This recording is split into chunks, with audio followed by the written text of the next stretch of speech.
যার কথা তার কানে ঠিক লেগে গেছে। ওই জন্য আমাদের বাংলায় একটা কথা বলে না বাবা, যে পড়লো কথা সবার মাঝে,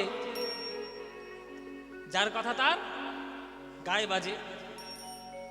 রামচন্দ্রের কানে চুম্বকের মতো ওই কথাটা আকর্ষণ করে নিয়েছে যে আমার জন্ম নাকি হয়েছে গোবিন্দের সেবার জন্য। সাধু মহারাজ অন্য কারোর মুখের দিকে তাকিয়ে ওই কথা না বলে আমার মুখের দিকে তাকিয়ে বললেন কেন? নিশ্চয়ই এর মধ্যে কোনো রহস্য আছে, আমাকে জানতে হবে। কিন্তু এখন তো কিছু বলা যাবে না, বিয়ের সময় চলছে, এখন উৎসবের সময় বলা যাবে না। বাড়িতে ফিরে এলো,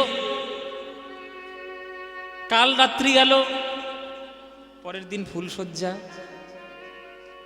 পাড়া প্রতিবেশীরা নিমন্ত্রণ খেতে এলো, একেবারে কবজি ডুবিয়ে সবাই খেয়ে চলে গেল। ফুলশয্যার রাত্রে রত্নমালা ঘোমটা দিয়ে বসে আছে খাটে। এসছে রামচন্দ্র ফুলশয্যার ঘরে। হরিবল মায়েরা, বাবারা, এইবার যে কথাগুলো বলবো এগুলো একটু গভীর কথা, একটু মন দিয়ে শুনবেন।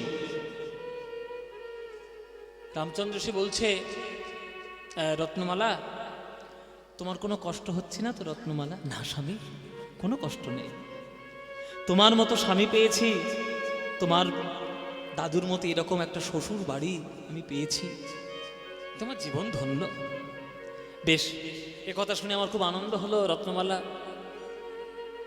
আচ্ছা তুমি তো আমার স্ত্রী, অগ্নি সাক্ষী করে তোমায় আমি বিয়ে করেছি। একটা কথা তোমাকে না বলে আমার ঠিক যেন মনে শান্তি হচ্ছে না। সেই গত পরশুদিন থেকে কথাটা আমার মনের মধ্যে ঘুরঘুর করছে, বলতে আর পারছি না, সময় পাচ্ছি না। এখন আমি একটাই ছেলে, এখন চারিদিক দেখতে হচ্ছে, কি করি? কি কথা স্বামী? কথাটা হচ্ছে যে আমরা যখন এই বিয়ে করে ফিরছিলাম, রত্নমালা, তোমার মনে আছে সেই জাজিগ্রাম সে ফিরছিলাম, বটগাছের তলায় বসে একজন সাধু বাবা ভাগবত পাঠ করছিল, আমাদের ঢাক ঢোলের আওয়াজে তার ভাগবত পাঠ বন্ধ হয়ে গেল। এই সবগুলো তুমি কি লক্ষ্য করেছো? রত্নমালা বলছে, না স্বামী, আমি লক্ষ্য করিনি। আর কিছু মনে করো না স্বামী, আমি যখন থেকে তোমাকে দেখেছি আর তো অন্য কিছু দেখে মন আমার নেই, তাই আমি সব কিছু খেয়াল করি। কেন, সাধু বাবা কিছু খারাপ কথা বলেছে নাকি? না না, খারাপ কথা কিছু নয়, আমাকে দেখে বলল এই আর কি, যে আমার জন্ম নাকি রাধা গোবিন্দের সেবার জন্য হয়েছে, আমার জন্ম নাকি সংসারের সেবার জন্য হয়নি। তা এই কথাটা শুনে তোমার কি মতামত, তুমি আমায় একটু বলো দেখি। রত্নমালা বলছি, দেখুন স্বামী, অত কথা আমি বুঝি না, শাস্ত্র আমি এত জানি না, তবে সাধু মহারাজ যখন আপনার মুখের দিকে তাকিয়ে বলেছি, তাহলে নিশ্চয়ই কিছু একটা ব্যাপার হবে, নিশ্চয়ই আপনার জন্ম গোবিন্দ সেবার জন্য হয়েছে। এ তো অতি উত্তম কথা, এ তো অতি ভালো কথা, এতে তো দুঃখ পাওয়ার কিছু নেই। আমি তো দুঃখ পাচ্ছি না রত্নমালা, আমার শুধু একটাই কথা, যদি আমার জন্ম হয়ে থাকে রাধা গোবিন্দের সেবা করার জন্য, তাহলে তো তোমার সঙ্গে মায়ার পথে, সংসারের পথে আর পা দেওয়া যাবে না। কেননা দু নৌকায় পা দিয়ে চলার মতো ক্ষমতা তোমার স্বামী রামচন্দ্রের নেই, আমি পারবো না। আমার এখন মন চেয়েছে সাধুর কাছে যাব, গিয়ে চরণটা জড়িয়ে ধরে জিজ্ঞাসা করব, কেন তিনি আমায় এমন কথা বললেন? এটা আমার ধর্ম আমায় বলছে, কিন্তু আবার মায়ার মন আমায় বলছে, আজ ফুলশয্যার রাত্রি, তুমি অনুমতি না দিলে তো আমি দিতে পারি না। বলো রত্নমালায়, আমি কি করব? তুমি যদি বলো তাহলে এক্ষুনি তোমার সঙ্গে আমি সংসার সমুদ্রে ডুবে যাব, আর তুমি যদি বলো তাহলে আজ রাত্রেই কিন্তু তোমাকে আমি পরিত্যাগ করে সারা জীবনের জন্য ওই গুরুর কাছে গিয়ে আমার জীবনটি সমর্পণ করব রাধা গোবিন্দের সেবা করার জন্য। বলো রত্নমালা, তুমি কি চাও? স্বামী, তুমি কি বলছো স্বামী? আজকের আমাদের ফুলশয্যা,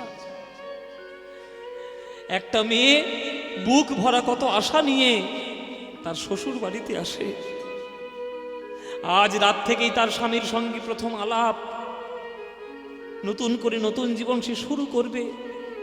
আর আজ রাত্রে তুমি এই ধরনের কথা বলছো, তুমি আমায় ছেড়ে চলে যাবে, তাহলে আমি সারা জীবন কাকে নিয়ে থাকবো? রত্নমালা, তুমি কি সহধর্মিনীর মর্মার্থ জানো না? জানি স্বামী, তোমার দাদু আমাকে আশীর্বাদ করতে গিয়ে বলেছিল সহধর্মিনী হয়েও, স্বামীর ধর্ম রক্ষা করাই স্ত্রীর ধর্ম। তুমি কি সত্যি যেতে চাও? এখন কি তুমি মনে করছো যে কৃষ্ণ সেবা করাই তোমার ধর্ম? তাহলে তোমার কাছে একটা অনুরোধ, আজ রাত্রে যেও না, সকাল হলে যেও। এই নিশীতে তোমায় বন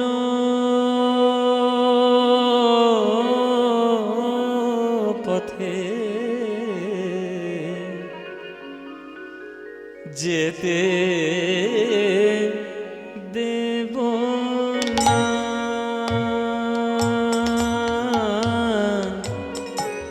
দেব না,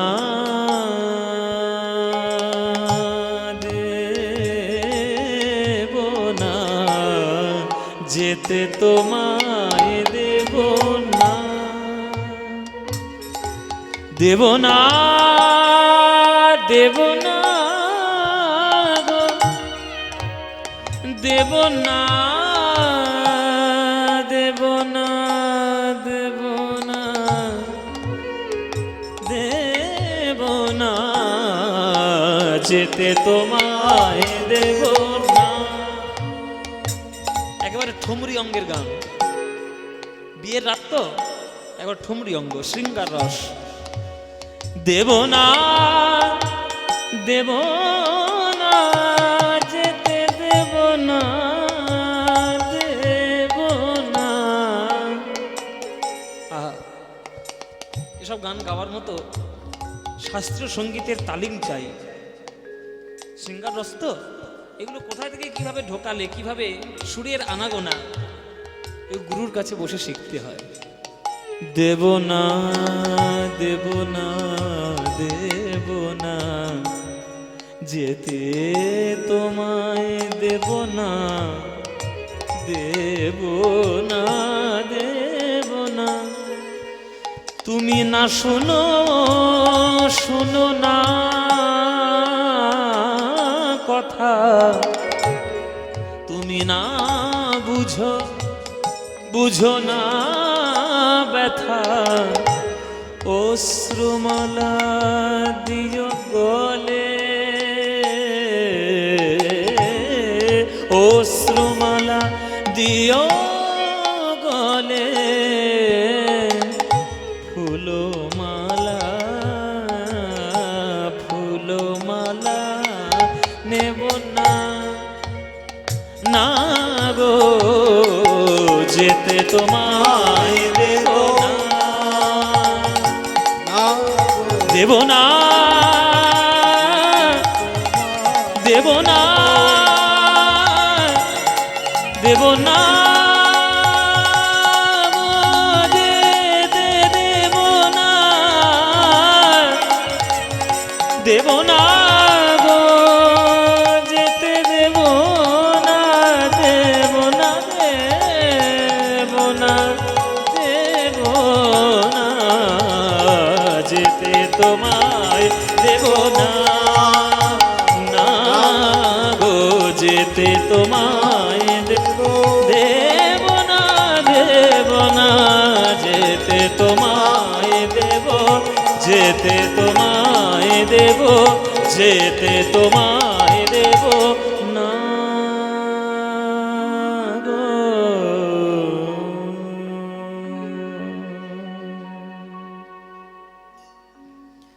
ফুলশয্যার রাত্রে স্ত্রীকে পরিত্যাগ করে সারা জীবনের মতো রামচন্দ্র ছুটে চললেন শ্রীনিবাসের জন্য।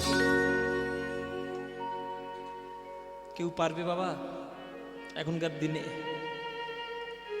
সুন্দরী স্ত্রীকে ছেড়ে ফুলশয্যার রাত্রে কৃষ্ণ বৈরাগ্যের উদয় করে গৌর চরণে নেওয়ার জন্য ছুটে যাওয়া। অন্তরে বিরাট বড় পরিত্যাগের ভাবনা না থাকলে এগুলো হয় না, আর এটার জন্য সঠিক পারিবারিক সংস্কার দরকার হয়। ভোরবেলা শ্রীনিবাস আচার্য সুরধনী গঙ্গায় স্নান করতে যাবে বলে বেরিয়েছে আশ্রম থেকে। যেই আশ্রম থেকে বাইরে পা দিয়েছে, পাটা যেন কেউ জড়িয়ে ধরেছে। গুরুদেব! কে রে? এই কে আমার পা জড়িয়ে ধরেছিস? অন্ধকারে মুখ দেখতে পাচ্ছি না। গুরুদেব, আপনি চিনতে পারছেন না? আমি তো সেই যার বিয়ের পালকি দেখে আপনি বলেছিলেন জন্ম হয়েছে সংসারের নয়, গোবিন্দ সেবার জন্য। হ্যাঁ, এই তো তুই। তুই আজকে এখানে কেন? আজ তোর ফুলসজ্জা না? ছিল গুরুদেব। যেদিন থেকে আপনার মুখে ওই কথা শুনেছি, সেই দিন থেকে আমার চোখে ঘুম নাই। কেন আপনি আমারকে দেখে এমন কথা বললেন? কেন? আমার জন্ম হয়েছে গোবিন্দ সেবা করার জন্য, তাই উত্তরটা নেওয়ার জন্য আজ ফুল সজ্জার রাত্রে আমার স্ত্রীকে পরিত্যাগ করে আমি আপনার চরণে ছুটে এসেছি। পেরেছিস বাবা? রূপ, রস, শব্দ, গন্ধ, স্পর্শ, এই পঞ্চ তন্মাত্র দিয়ে মায়া তার রূপ বিস্তার করে। এই পঞ্চ তন্মাত্র জগতের বড় ভয়ানক জিনিস। সঠিক পথে লেগে গেলে জীবনে মঙ্গল, আর বেঠিক পথে লেগে গেলে জীবনের সর্বনাশই সর্বনাশ।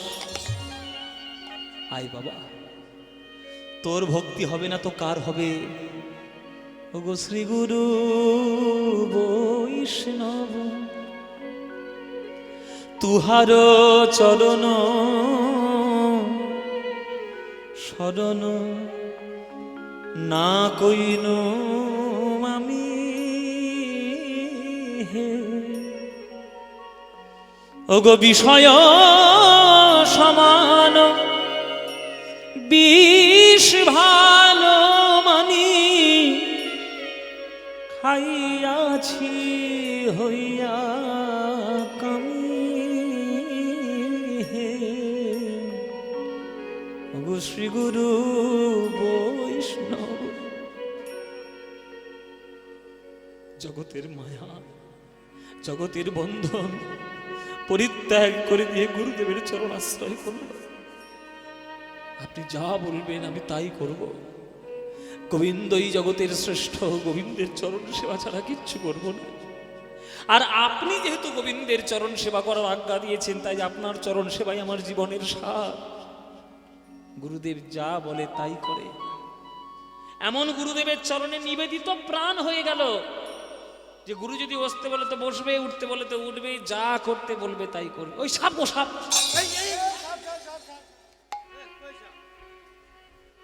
কথা বলতে বলতে একদিন শ্রীনিবাস আচার্য সাপ সাপ বলে চিৎকার করে উঠেছে। অমনি চমকে উঠে রামচন্দ্র থরথর করে ভয় কাঁপছে, ভাবলো সাপ সাপ সাপ। খানিকক্ষণ পর বলছে না না সাপ নয়, এটা দড়ি। ও দড়ি? গুরুদেব আপনি এমন করে বললেন আমি সাপ ভাবলাম। শ্রীনিবাস আচার্য বলছে তো তুই কি জানতিস না ওখানে দড়ি পড়ে আছে? রামচন্দ্র বলছে আমি জানতাম তো ওখানে দড়ি পড়ে আছে। তা তুই জানতিস দড়ি পড়ে আছে, আমি সাপ বললাম, তুই ভয় অস্থির হচ্ছিস, কাঁপছিস কেন? এটা কিন্তু ভালো কাজ নয় রামচন্দ্র। গুরুদেবের আজ্ঞা পালন করবি বলে গুরুদেব যা বলবে সেটাই করবি, তাহলে তো অন্ধ স্নেহ হয়ে গেল, অন্ধভক্তি হয়ে গেল। নিজের বিচার বুদ্ধি কোথায় গেল? আমি তোর গুরু বলে তুই আমার যা বলবো তাই শুনবি? তখন রামচন্দ্র এমন একটা উত্তর দিয়েছিলেন, রামচন্দ্রের উত্তরে শ্রীনিবাসের কথা বন্ধ হয়ে গেছিল, আর কোনো উত্তরই দিতে পারেননি। রামচন্দ্র বললেন হে গুরুদেব, ওইখানে দড়ি পড়ে আছে, আপনি বললেন সাপ, আমি ওটাকে তখন সাপই মনে করেছি।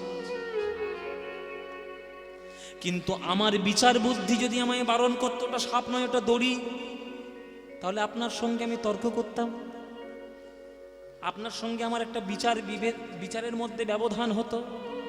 আপনি বলতেন সাপ, আমি বলতাম দড়ি, তাহলে সাপের ওই দড়ির মধ্যে যদি আমি সাপ না দেখি আজ, তাহলে যেদিন আপনি শালগ্রাম শিলায় আপনি আমার কাছে দেবেন আর বলবেন ওরে রামচন্দ্র তোকে শালিগ্রাম শিলা নারায়ণে দিলাম, তখন আমার বিচার বুদ্ধি বলবে ওটা নারায়ণে নয়, ওটা হলো একটা পাথরের টুকরো। তাহলে সেই দিন যদি আমার বিচার বুদ্ধি আমায় বাধা দেয়, আর আপনার দেওয়া শালিগ্রামকে যদি আমি পাথর বলে ভুল করি, তাহলে আমার কৃষ্ণ সেবা হবে না গো। হরিদাই গৌর, হরি বল, হরি বল। সেবা হবে না। ওগো গুরু বাক্যে, গুরু বাক্যে মর্যাদা না দিয়ে আমার কৃষ্ণ সেবা আমার হবে না গো। গুরু বাক্যে মর্যাদা না দিয়ে কৃষ্ণ সেবা হবে না। এমন করে বলেছে কথাটি শ্রীনিবাস কাঁদতে কাঁদতে বুকের মধ্যে জড়িয়ে ধরেছেন। ওরে রামচন্দ্র, ধন্য তুই বাবা, ধন্য। এই নিষ্ঠা না থাকলে, এই ভক্তি না থাকলে কি আর গুরু সেবা হয়, গোবিন্দ সেবা হয়? হয় না। তুই আমায় এত ভালোবাসিস, এত সেবা করিস, আমি যা বলবো তুই সেটাই মেনে নিস। তাহলে আজকে আমি যে আজ্ঞাটা দেবো সেই আজ্ঞাটা রক্ষা করবি? হ্যাঁ গুরুদেব, বলুন কি করব? যা, আজ একটা দিনের জন্য স্ত্রীর কাছে ঘুরে আয়। গুরুদেব, আপনি যে বলেছেন সংসার থেকে দূরে থাকতে, আপনি আমাকে পাঠাচ্ছেন সংসারের জলে। আমার কথা তুই শুনবি বলেছিস, কোনো তর্ক নয়। তোর স্ত্রী খুব কান্নাকাটি করছে, আমি খবর পেয়েছি। আজকে স্ত্রী যা বলবে, স্ত্রীর মনস্কামনা পূর্ণ করে আয়। আমি গুরু তোকে আজ্ঞা দিলাম, যা। বেশ, দীর্ঘ 1 বছর পর রামচন্দ্র আবার ফিরে এসেছেন নিজের বাড়িতে রত্নমালার কাছে গুরুদেবের ইচ্ছা পূরণ করার জন্য। রত্নমালা, স্বামী আপনি আমার খবর পেয়েছেন, আপনি এসেছেন? হ্যাঁ রত্নমালা, গুরু আমাকে বলে পাঠালো তোমার মনস্কামনা পূর্ণ করতে, তাই আজকে রাত্রে তোমার সঙ্গে একটু গল্প করবো বলে এলাম। একটা রাতের সময় দিয়েছে গুরুদেব, যতক্ষণ পারবো তোমার সঙ্গে আলাপ পরিচয় সারবো। কেননা ভোর হলেই আমার ওই এখানে আর থাকাই যাবে না, আমাকে চলে যেতে হবে গুরুর কাছে। যার যেমন ভাব তার তেমন লাভ, আর যার যেমন মতি তার তেমনি গতি। যে মনোপ্রাণ দিয়ে গুরুচরণে দেহ সমর্পণ করেছে, সেই দেহের মধ্যে কি জাগতিক কাম উৎপন্ন হবে বাবা? স্ত্রী সঙ্গে বসে রয়েছে, কোনো বিকার নাই, জাগতিক কামগন্ধ নাই, গুরুদেবের মহিমা ব্যস্ত বিস্তার করতে। প্রভু মোর শ্রীনিবাস, পুরাইলে মনের আশ, তুবা বিনা গতি নাহি আর হে। হরি বল, হরি বল। গতি নাহি আর রে। আমি আছিনু মায়ার কীট, আমার বড়ই লাগিত মিঠ, দেখাইলা আমি আরো ধার হে, দেখাইলা আমি আরো ধার রে। ও মায়েরা, একটা গোবরে পোকা আর একটা মৌমাছির মধ্যে বন্ধুত্ব হয়েছে। গোবরে পোকা আর মৌমাছি দুজনের মধ্যে বন্ধুত্ব হয়েছে। মৌমাছি বলছে তুই কি খাস, তুই কি খাস? এই গোবরে পোকা তুই কি খাস? বলে আমি কি খাই জানিস? আমি গোবর খাই। বলে গোবর খাস, আবার বুক ফুলিয়ে বলছিস গোবর খাস? গোবরটা কি জানিস? নিকৃষ্ট বস্তু। গরু যখন ঘাস পাতা খায়, তার পেটে যখন হজম হয় না, সেই বজ্র পদার্থগুলো গোবর রূপে, বিষ্ঠা রূপে বেরিয়ে আসে, তুই সেইটাই খাস। আবার সেটা গর্ব করে বলছিস গোবর খাস, তুই কি খাস? বলে আমি কি খাই জানিস? গোবরের পোকা আবার মৌমাছিকে বলছে তুই কি খাস? বলে আমি কি খাই জানিস?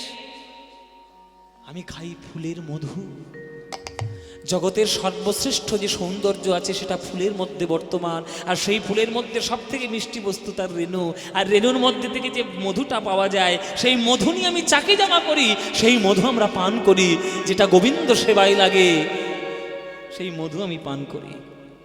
বলে আমাকে একটু মধু খাওয়াতে পারবি? বলে নিশ্চয়ই। মায়েরা, কোনো মৌমাছি যদি একবার গোবরে পোকার মুখের মধ্যে একবার মধুর স্বাদ ঢেলে দেয়, আর কি তার কোনোদিন গোবর খেতে ইচ্ছে করবে বাবা? তেমনি গুরুদেব হলো এই মৌমাছি। কৃষ্ণ নামের মধু আমাদের মতো সাধারণ গোবর পোকার জন্য তৈরি করেছে। কৃষ্ণ নাম মধু যদি জীবাত্মা হয়ে পরমাত্মা গুরুর কাছ থেকে পেয়ে যাও, তাহলে কৃষ্ণ নাম মধু যদি একবার কেউ পান করতে পারো, আরে দিবারাত্র যদি তোমরা বলতে পারো কৃষ্ণ নাম মধু পান করে, ভজ শ্রীকৃষ্ণ, কহ শ্রীকৃষ্ণ, লহ শ্রীকৃষ্ণের নাম রে, ভজ শ্রীকৃষ্ণ, কহ শ্রীকৃষ্ণ, কহ শ্রীকৃষ্ণের নাম রে।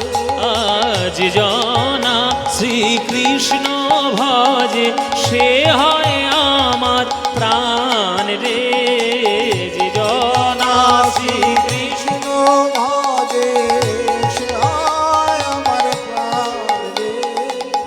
এই গানটা ভালো লাগে মায়েরা? হ্যাঁ সত্যি বলছো? সত্যি? সিরিয়ালের দিব্যি দিব্যি না দিলে কথা শুনবে না তো কি করব? বলো মায়েরা, এই গানটা ভালো লাগে কিনা? আজকে রাত 11টা বেজে গেছে। হ্যাঁ বাজু তালা কি পেয়েছো? আমার পরে দল আছে, তারা খোলরে টুং টুং করছে ওইদিকে। হ্যাঁ তারা এক্ষুনি আসবে। তাদের আসার আগে যতটুকু সময় আছে মায়েরা, তোমরা যখন সুযোগ পেয়েছো, আমরা যখন সুযোগ পেয়েছি, এই গানটা আমরা করতালি একটু গেয়ে নিই। গাইবেন নাকি? তাহলে প্রাণ ভরে একটু গান দেখি আমার সঙ্গে। ভজ শ্রীকৃষ্ণ, কহ শ্রীকৃষ্ণ, লহ শ্রীকৃষ্ণের নাম রে। বলো ভজ।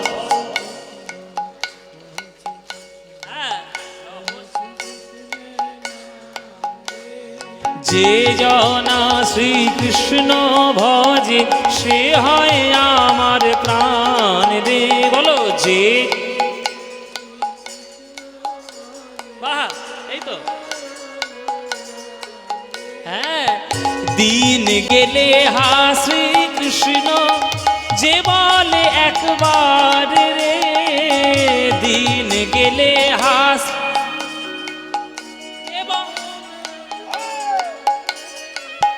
সেই জন আমার হয়, আমি হই তার রে। বলো সে জন হ্যাঁ এবার হাত তুলে ভজ শ্রীকৃষ্ণ, কহ শ্রীকৃষ্ণ, কহ শ্রীকৃষ্ণের নাম রে। ভজ শ্রীকৃষ্ণ, কহ শ্রীকৃষ্ণ, কহ শ্রীকৃষ্ণের নাম রে। আহা এ জনা শ্রীকৃষ্ণ ভজে সে হয় আমার প্রাণের। উলুধ্বনি উলুধ্বনি। না শ্রীকৃষ্ণ ভজে সে হয় আমার প্রাণ রে। না শ্রীকৃষ্ণ ভজে সে হয় আমার প্রাণ রে। ভজ শ্রীকৃষ্ণ, কহ শ্রীকৃষ্ণ, লহ শ্রীকৃষ্ণের নাম রে। নিতাই গৌর হরি। কহ শ্রীকৃষ্ণের নাম রে। ভজ শ্রীকৃষ্ণ, কহ শ্রীকৃষ্ণের নাম রে। বলো আনন্দ হয়েছে? হয়েছে আনন্দ? এই আনন্দের কোথাও পাবে? এই আনন্দ পেতে গেলে প্রতি বছর আমার কাকার বাড়িতে কীর্তন শুনতে আসতে হবে। প্রতি বছর আসবে তো? সবাই আসবে? আমরা বায়না পেয়ে গেছি, আমরাও আসবো। তাহলে আমরা আসবো, তোমরাও আসবে, সবাই মিলে। হ্যাঁ আমার কাকা একেবারে বিচিত্র কাকা। হ্যাঁ এই গান হয়ে যাবে, 3 দিন পরে ফোন করবে, কাকা ডেটটা লিখে নে বাবা।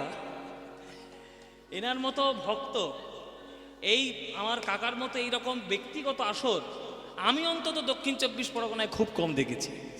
এটা ভগবানের আশীর্বাদ, যিনি একেবারে নিষ্ঠা করে এত সুন্দর অনুষ্ঠান ইনি তৈরি করেন। আপনারা প্রাণ ঢেলে আপনারা আশীর্বাদ করে যাবেন সম্পূর্ণ পরিবারকে। এনাদের আর কিছু হোক বা না হোক, যেন কৃষ্ণ পদে মতি হয়ে এনারা যেন কৃষ্ণের চরণে এইভাবে সেবা দিয়ে যেতে পারে। নিতাই গৌর প্রেমানন্দে হরি বল। রত্নমালাকে বলছে, বলো রত্নমালা, যে গুরুদেব আমাকে কৃষ্ণ নামের মধু পান করিয়েছে সেই গুরুদেবের চরণ ছেড়ে কি আসা যায়? জীবের নিস্তারে লাগি নন্দসুত হরি, জীবের নিস্তারে লাগি নন্দসুত হরি, ভুবনে প্রকাশ হন গুরু রূপ ধরি, ভুবনে প্রকাশ হন গুরু রূপে ধরি। হ্যাঁ, মহিমায় গুরু কৃষ্ণ এক করি জানো, মহিমায় গুরু কৃষ্ণ এক করি জানো। আচ্ছা, একটা ঘোষণা করে দিই আপনাদের। ভজন নিশ্চয়ই হবে, কাকা যেটা বলবে সেটাই হবে। চলো, আচ্ছা একটা কথা বলে দিই, 64 মহন্তের ভোগ 16 তারিখ, আগামী 16 তারিখ 64 মহন্তের ভোগ হবে। আর বৃন্দাবন থেকে শ্রীমদ্ ভাগবত পাঠ এই সমস্ত লীলাগুলো করার জন্য তারা সব আসবে। আপনারা দল বেঁধে আসবেন। শ্রীমদ্ ভাগবত পাঠ, 64 মহন্তের ভোগ এবং মহাপ্রভুর পাদুকাও আসবে। মহাপ্রভুর চরণ পাদুকা আপনারা প্রাণ ভরে দর্শন করবেন এবং প্রাণ ভরে 64 মহন্তের ভোগ আপনারা দর্শন করে সেবা প্রসাদ গ্রহণ করবেন, ভগবানের চরণে ভক্তি লাভ গ্রহণ করবেন। হ্যাঁ, আর আমাদের পরে আপনারা উঠে কোথাও পালিয়ে যাবেন না। 365 দিনের মধ্যে 3-4 দিন এই কাকার বাড়িতে এত সুন্দর কীর্তন অনুষ্ঠান হয়, 152 ঘন্টা ধরে হবে। তা আপনারা 365 দিন সংসার করুন, এটা আপনাদের ব্যক্তিগত ব্যাপার, কিন্তু আমাদের নিবেদন আপনারা তো 3-4টে দিন ঈশ্বরের নাম নিয়ে আপনারা 3-4 দিন ভগবানের নাম নিয়ে ঘন্টার পর ঘন্টা একটু কাটাবেন। আমাদের পরে সম্প্রদায় আসছে, আপনাদেরকে গান শোনাবে। রত্নমালার কাছ থেকে কথা বলতে বলতে ভোর হয়ে গেল। যেই ভোর হয়ে গেছে খাট থেকে লাফ দিয়ে পড়েছে, আর থাকবো না, চলে গেল, চলে যাচ্ছে চিরকালের মতো। রত্নমালা তখন বললেন, স্বামী দাঁড়িয়ে যাও, আমি একটা রমণী তোমার বাড়িতে এসেছি স্ত্রী হয়ে। আমার কথা তুমি শুনলেই না, তুমি তোমার কথা বলে গেলে। আজকে এই ভোরবেলায় তোমার কাছে আমি একটা বর চাই। স্বামী, সারা জীবন তুমি আমার কাছে থাকবে না, কিছু তো স্মৃতি আমার কাছে থাক, তুমি আমাকে একটা সন্তান দিয়ে যাও। রামচন্দ্র বলছে, রত্নমালা, যে দেহটা গুরুদেবের চরণে সমর্পণ হয়ে গেছে সেই দেহ দিয়ে তোমাকে আমি কোনো সেবা করতে পারবো না। তবে মাতৃত্ব যদি তুমি অনুভব করতে চাও, তাহলে আমি আমার ছোট ভাইটাকে তুমি তোমার কোলে আমি তুলে দিলাম। আমার মা সুনন্দা দেবী বাবার শোকে বেশি দিন বাঁচেননি, মৃত্যুবরণ করেছেন। তাই আমার ভাইটা মায়ের স্নেহ কাকে বলে জানে না, খুব কম দিন মাকে পেয়েছে। তুমি তোর বৌদি, তুমি মায়ের মতো আমার ভাইটাকে কোলে করে বড় করে তুলো। আমার আশীর্বাদ রইল, তোমার যদি আশিস পায় আমার ভাইটাও জগতে মহান হয়ে যাবে। স্বামীর আজ্ঞা বেদ বাক্য বলে মনে করে দেওরকেই কোলে তুলে নিলেন সন্তান রূপে। সেই গোবিন্দ কবিরাজ সুনন্দা দেবীর কোলে বড় হয়ে গোবিন্দ দাস নামে পরবর্তীকালে বিখ্যাত পদকর্তা হয়ে গেলেন, যার পদাবলী ভারতবর্ষে বিখ্যাত হলো, রবীন্দ্রনাথ ঠাকুরের প্রিয় হলো এবং সমগ্র ভক্তদের মাঝখানে গোবিন্দ দাসের নাম চলে এলো। এই হচ্ছে সেই গোবিন্দ দাস। বাড়িতে ফিরে এলো, মানে আমাদের রামচন্দ্র ফিরে এলো শ্রীনিবাসের কাছে। শ্রীনিবাস বলল, আমাকে একটু অঙ্গে তেল মাখিয়ে দে। তেল দিতে গেছে আর নরোত্তম এসে রামচন্দ্রের হাত ধরেছে। দাঁড়া রামচন্দ্র, দাঁড়া, সারা রাত কোথায় ছিলিস? বলে, স্ত্রীর কাছে গেছিলাম। কি সারা রাত স্ত্রী সঙ্গ করে এসে সেই অঙ্গ দিয়ে তুই আমার গুরুদেবের অঙ্গে সেবা করবি? হবে না। এই বলে ঝাঁটা দিয়ে আঘাত করলো নরোত্তম রামচন্দ্রের গায়ে। সেই তেলের বাটি নিয়ে নরোত্তম শ্রীনিবাসের অঙ্গে তেল মাখাতে গেল বাবা, আর যেই চাদরটা উড়িয়ে দিয়েছে দেখলো নরোত্তম গুরুদেবের পিঠে ঝাঁটারে দাগ পিঠে লেগে আছে, ঝাঁটারে দাগ পিঠে আমার গুরুদেবের শ্রী অঙ্গে দেখো ঝাঁটারে দাগ লেগে আছে। গুরুদেবের শ্রী অঙ্গে ঝাঁটার দাগ লেগে ঝাঁটার দাগ লেগে রয়েছে। নরোত্তম আশ্চর্য হয়ে গেলেন, গুরুদেবের চরণে পড়েছে, গুরুদেব আপনার গায়ে ঝাঁটার দাগ লেগেলো কি করে? তখন নরোত্তমকে বলছে শ্রীনিবাস যে, তুই কি জানিস না শিষ্যের গায়ের আঘাত মানে গুরুদেবের আঘাত? এ দেশে বিচার নাই বাপ রে বাপ, এ দেশে বিচার নাই বাপ রে বাপ। এরা দিনে মারে ঝাঁটা দিয়ে রাতে পোড়ায় হাত। নিতাই গৌর হরি বল। ঝাঁটা দিয়ে রাতে পোড়ায়, ওগো দিনে মারে ঝাঁটা দিয়ে রাতে পোড়ায় হাত। এবারে ঝাঁটা দিয়ে রাতে পোড়ায় হাত। এই কথাটি এখনো পর্যন্ত জাজির গ্রামে লেখা আছে বাবা। এই রামচন্দ্র এমনভাবে সেবা করেছিলেন যে রামচন্দ্রের মতো বৈষ্ণব জগতে গুরু ভক্তি কেউ করতে পারবে না। সেই রামচন্দ্রের লীলাস্থান, শ্রীনিবাসাচার্যের লীলাস্থান যদি দেখতে চান, আপনাদের সহজ ঠিকানা বর্ধমান থেকে কাটোয়া লোকাল ধরবেন, শ্রীনিবাসের বাড়ি জাজিক গ্রামে নামবেন, জাজিক গ্রামে নেবে একদম রেল লাইনের পাশে বট গাছের তলায় এখনো পর্যন্ত শ্রীনিবাসের পাটবাড়ি আছে।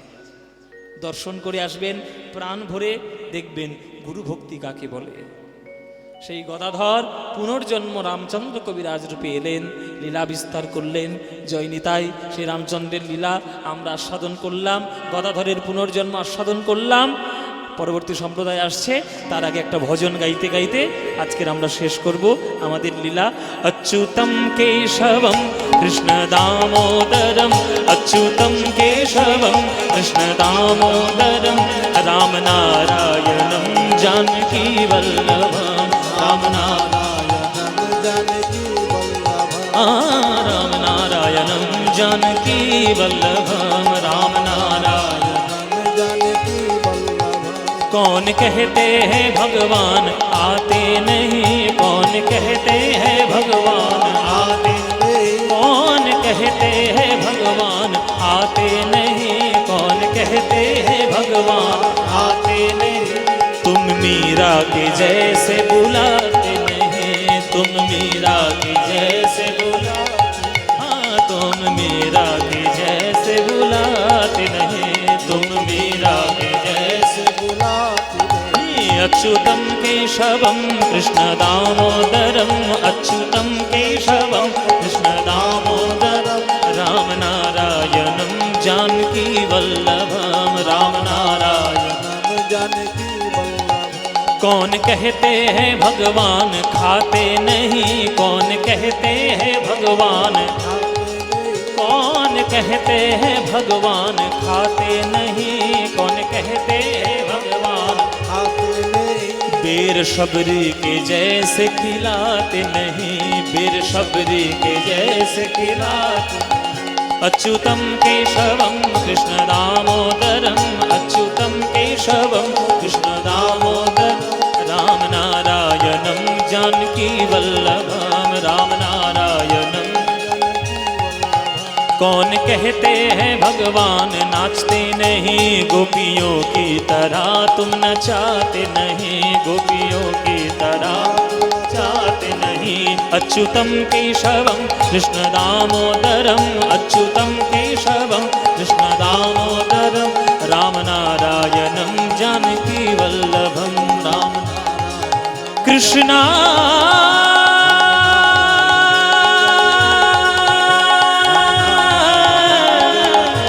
कृष्णा